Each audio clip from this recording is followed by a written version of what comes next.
Radiating from the heart of America and stretching from coast to coast and border to border, welcome to On Radio, the wireless industry's weekly download coming straight from the builders and newsmakers of everything wireless.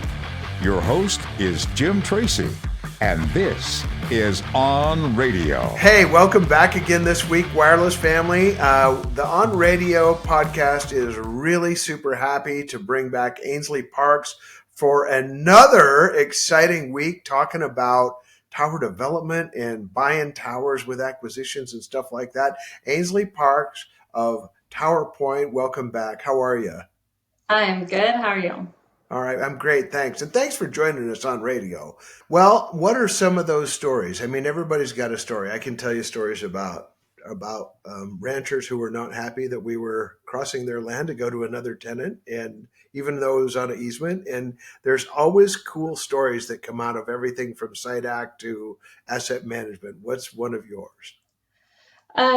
So we had a mountaintop site that was fairly rural, and the people who rented the house out there had several dogs, and that's sort of common. And then when the techs would call to say they're going to the site, we'd say, it's a rural site, make sure you have a four-wheel drive vehicle. And by the way, there are some dogs, and you must go with dog treats if you want to get through the gate. And so we did have to have clear instructions for that site that were a little unique. Yeah. So you didn't end up FedExing dog treats or doing a helicopter drop with dog treats to save some text, did you? No, not quite. No. That's awesome. Well, we've always had fence and gate issues every time we go into rural, and that is especially true sometimes when we deal with like federal projects. And you're not a stranger to that because you've done some RFP work for the United States Department of Agriculture. What did that look like? I did. That one actually was on a commercial building space. RFPs are always unique. I enjoy them a lot. A lot of times it's just a very demanding set of forms and just following instructions that can lead to a good opportunity. In addition to, again, a lot of that RFP type work is working with the municipality or the city, or in that case, the federal government, and creating that relationship in the same essence, whether it's a tower RFP or a commercial building, it's really them communicating their desires and you communicating clearly how you can execute on that, usually in an economical way. And usually their desires are less than economical or feasible. So if you can go about explaining, the best way to accomplish the goal and still get down to what their goal is, you can usually make something happen. And I really enjoy the process of trying to visualize an economical solution. One of the things that really comes to mind when you say that is I've been gifted with a partner son who said one time, he said, speed, quality, price. Pick two. Right. And those are economic realities that come into play, whatever portion of commerce that you get mixed up in, especially true in remote sites where, you can do it fast, but it's far away and it's a long drive to get there, and it might be a little bit more expensive. Or if you let quality suffer, then you're gonna, you might get fast, and you're probably not going to get a low price though. So there's a lot of opportunities for us to improve and enhance the market with great education like you're doing. So man, you get a salute for that. So the challenges that you face in an urban environment versus a rural environment on the development side, what stands out as like, or even what do you prefer? Would you rather do rural or urban? I mean, the urban sites, the rooftops. I mean, they're in high demand. They're usually very flexible. They're rather unassuming usually when you're going to get permitting and things. And so, in that sense, in terms of like speed of deployment, you can really get a rooftop site up and running very quickly. Yeah. But who can pass up a rural mountaintop site with a bunch of 12-foot microwaves? I mean, there's nothing better than building that. So I certainly enjoy building the infrastructure, but as a management piece, you really can't replace the utility of rooftops in those more urban areas. Yeah. So have you climbed a tower yet? I haven't. No. Ah, well, we got to get you to one of our training towers because There you we go. would love to have you experience throwing on the gear and actually ascending. And as a college athlete, we have really super high expectations for that. Okay. So, that question about urban versus rural. I mean, if you had to pick one that you wanted to do, tower or rooftop, just pick one. Just pick one. Just pick Yeah, tower or rooftop. I mean, if I'm gonna develop it, I'm gonna choose the tower every time. But yeah, there's just a lot more to it. You're working with a lot of engineers, and I enjoy that interface. The rooftops are fun for their aesthetic challenges. Working on feasibility with the carriers and getting them to coordinate RF and things. I mean, in that sense, they're unique, but I can't pass up. I guess I spent too much time in the dirt. I got to go yeah. and actually build it. There you go. You started in a trench, you're going to finish in a trench, and everything in Uh, between is going to be a tower. yeah, yeah. I'll tell them to go ahead and bury me in a trench too. There you So go. then I'll really stay in the trenches. Exactly. So, as you look back over your career, now you've done some monopines, some monopalms, some different, ways to disguise or stealth a Hmm. tower that maybe someone doesn't want somewhere, even Right. though they need it. What have you seen one of those ugly monopines that they put the wrong tree in the wrong place? Oh, of course. Yeah, and there are a lot of that where people are going for stealth and miss the mark. Yeah. But I mean, I always try to actually go to a place. Luckily, I mean, the family-owned business we built regionally, so we Uh were huh. present, and that makes a big difference to know your area. And I think it's important, even in things we continue to work on, we go there before we cement a plan because there are sometimes things you see that are not present on Google Earth, and I think you have to interact as if you are part of the community. But it is a challenge when the community, wants something only 40 feet and completely disguised, and somehow they think they're going to get coverage across their whole population. But it comes back around to education.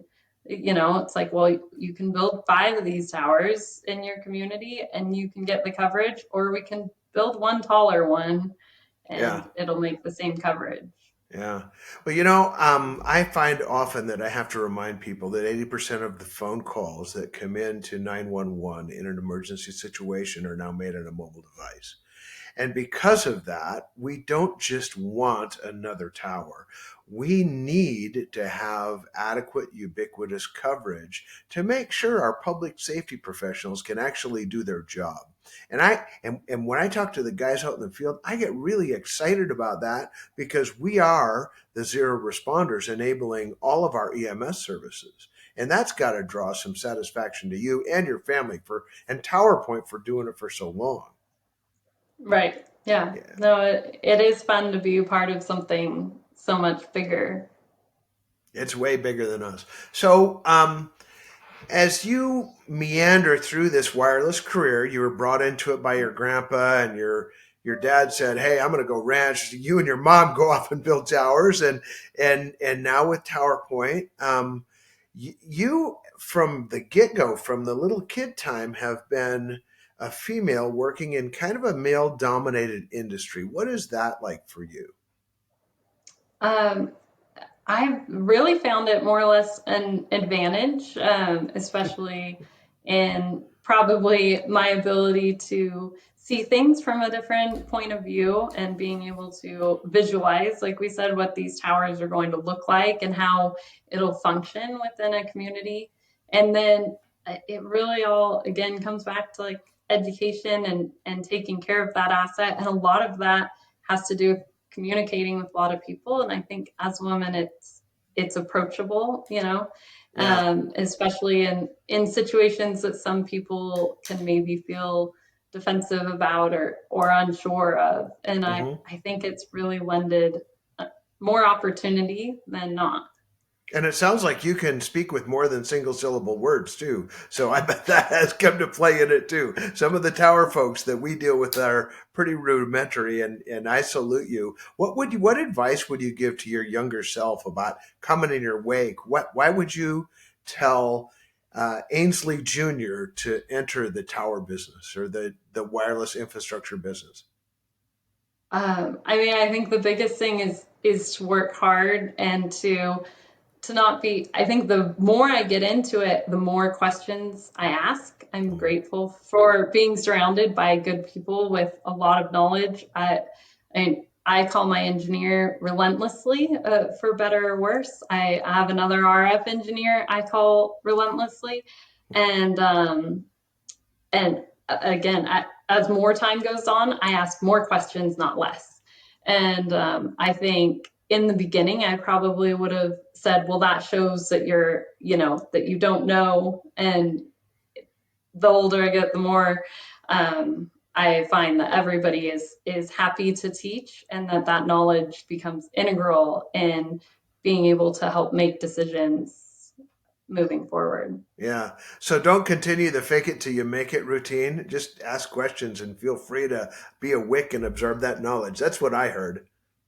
Yep, yeah. Although, fake it till you make it. If you've got to get in the door, do what you got to do. Well, it sounds like you did a wonderful job of kicking in the door at Towerpoint. I'm really proud to know you for that alone. So, you do a lot of moving around the country, I'm guessing, and have done some wireless events. What are some of your favorite wireless events that you've gone to?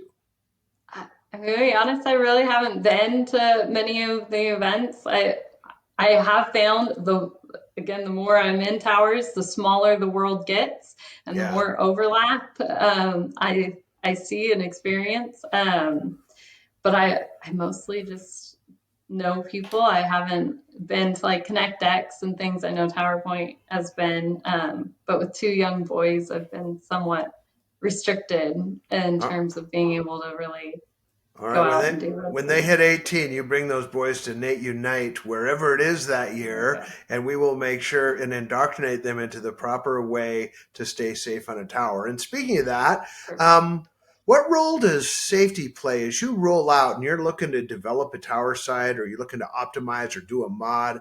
What role does safety play for you, especially coming from that construction background? Yeah, I mean, making sure that people have experience, making sure that they have, I mean, common sense that they can talk through it with you, shows a lot. And I mean, you usually have a history of their safety record and insurance and things in place, but that relationship, just like my relationship with the landlord, that relationship with the contractor developer goes a long ways. And knowing that they know their stuff, not just their little piece of it, that they really understand where they fit in the process. Hmm. For sure. And when we entered the industry, there was not really a universal 100% tie-off rule. That's one of the things that was created through Nate and the folks at the National Association of Tower Rectors, then now Wireless Infrastructure Contractors Association, and they've done a wonderful job of helping make our industry safer. But it's going to take people like you insisting on it. So hey, there's another salute coming from me. Um, the tower point job, when you talk about, so we have a lot of technicians that listen to this podcast, and what they're going to say is, what does a tower asset manager actually do? So let's walk through your day a little bit at a time and say, I've got this problem and here's what I do to fix it, or what absorbs most of your time in solving problems for your clients and your landlords.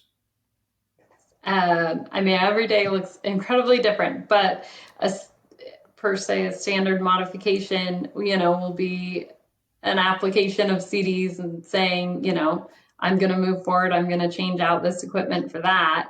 And what we do is then make sure it's like, okay, well, do you have the structural? And that usually they do. And it's like, okay, what's that look like? Okay, well, did you account for the other equipment there? There are other carriers, there's other things. And is the structure still sufficient? And you have them check that.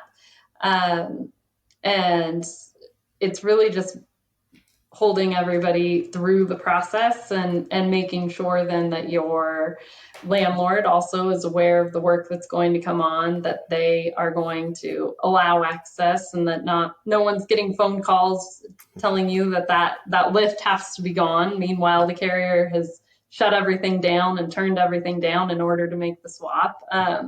So it's a lot of coordination just to make sure everything goes smoothly. Making sure the permits and all the approvals are in place. But no, it's the techs, it's the boots on the ground that really make the work happen. I'm really just a facilitator in that. I don't know. I think I'd guess that if you were out on site, you'd be a defender of your landlords and a defender of your contractors and a defender of your customers. Am I right? Yes, yep, that Okay. really is the key to it, is you're kind of on everybody's team just trying to get the job accomplished. Yeah. Yeah. Yeah. And what I find so often is that you guys in the tower owning business, you get the first call when there's a problem. Is that accurate? Yep, yep. Yeah. Yeah. I mean, one time we had a shared equipment shelter with the, high heat alarm going off, and nobody was coming out. And, we end up out there with the doors open and the fans running, trying to make sure everything doesn't burn up until somebody gets there. Yeah. And those things happen. All right.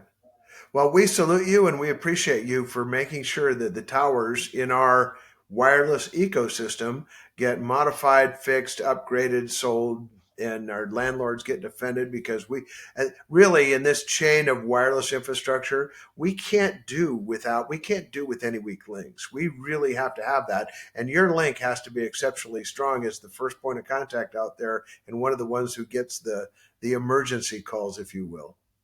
Yep. All Yep. right. Well, thank you for what you guys do to keep it all up and running.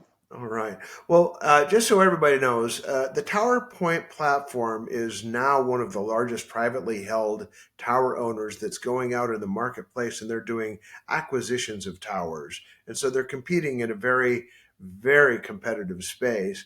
How long have you been with them now? I've really been with them for a year. Okay.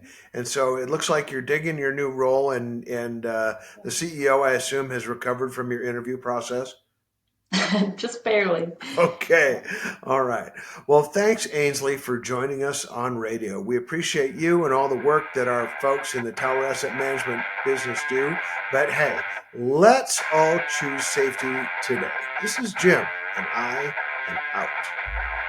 Thanks for tuning in today, and join us every week. Tell your people to listen in and subscribe to On Radio, the voice of everything wireless.